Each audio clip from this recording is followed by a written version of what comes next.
आई,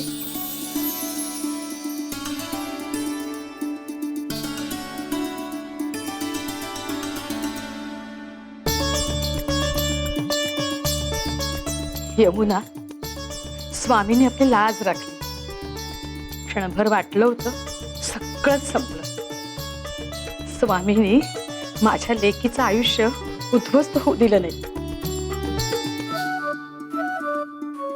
हो नाही, अगं माझाही विश्वास डळमळला होता, पण स्वामींनी शेवटी सत्य सगळ्यांसमोर आणलंच.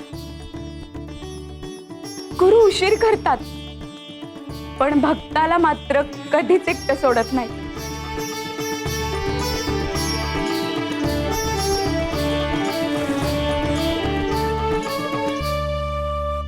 अहो माई, हे काय करताय? असं मोठ्यांनी लहानांसमोर हात जोडू नयेत. वल्लभ, आज तू नसतास तर माझ्या लेकीचं आयुष्य संपलं असतं आणि हे खरंही यशवंतच्या ताब्यात गेलं असतं. तू माझं घर, माझ्या लेकीचं आयुष्य वाचवलंस. मी तुझे उपकार कसे फेडू? एक मार्ग आहे, हे उपकार फेडायचा. कोणता? तुमच्या लेकीचा हात माझ्या हातात देऊ. देवाची लीला बघा. ओ, आत्ताच माझ्या मनात हा विचार आला होता. हे लग्न मोडलं आणि आता माझ्या यमुनेशी लग्न कोण करणार? तिचं कन्यादान ते पूर्ण होणार का? मी विचार करत होते आणि त्या क्षणी तू तिचा हात मागितलास. कारण ही माझी इच्छा नाहीये, ही स्वामींची इच्छा आहे. आणि ज्या नात्याला गुरुची संमती असते त्याला जगातली कोणतीही शक्ती तोडू शकत नाही. तुमची शेवटची इच्छा स्वामी अपूर्ण राहू देणार नाहीत. अहो, स्वामींनीच हा मार्ग मोकळा करून दिलाय, तर मग या शुभ कार्याला विलंब कशाला?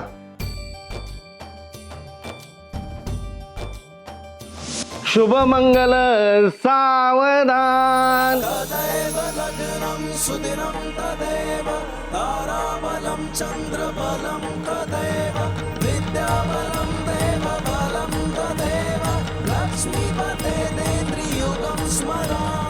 मंगलम भगवान विष्णु मंगलम गरुड़ध्वजा मंगलम कुंडलीकाक्ष मंगलाय तनोहरि.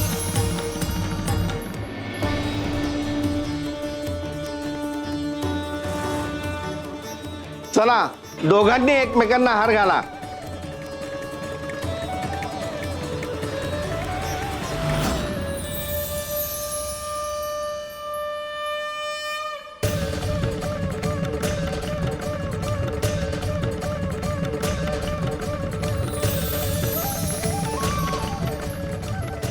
चला, जोड्याने आईचा आशीर्वाद घ्या.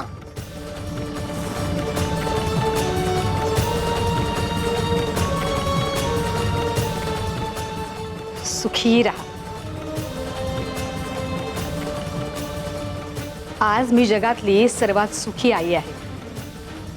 स्वामी, तुम्ही माझी इच्छा पूर्ण केली. स्वामी, स्वामी कुठे आहेत? मी स्वतः त्यांना लग्नाचं आमंत्रण दिलं होतं. माझ्या लेकीच्या लग्नाला ते आले कसे नाहीत? नाही, हे होणार नाही. स्वामींच्या आशीर्वादाशिवाय माझ्या लेकीची पाठवणी होणार नाही. तुम्ही दोघे इथेच थांबा, मी स्वतःहून स्वामींना घेऊन येते. अगं आई. अहो माई,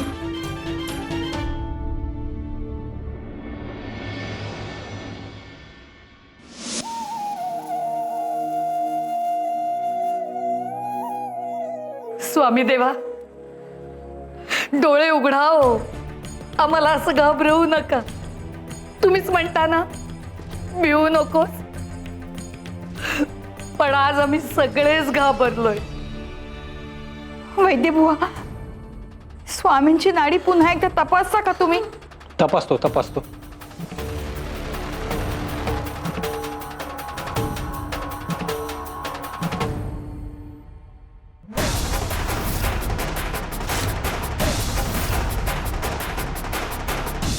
नाडी आता खूपच क्षीण झाली आहे.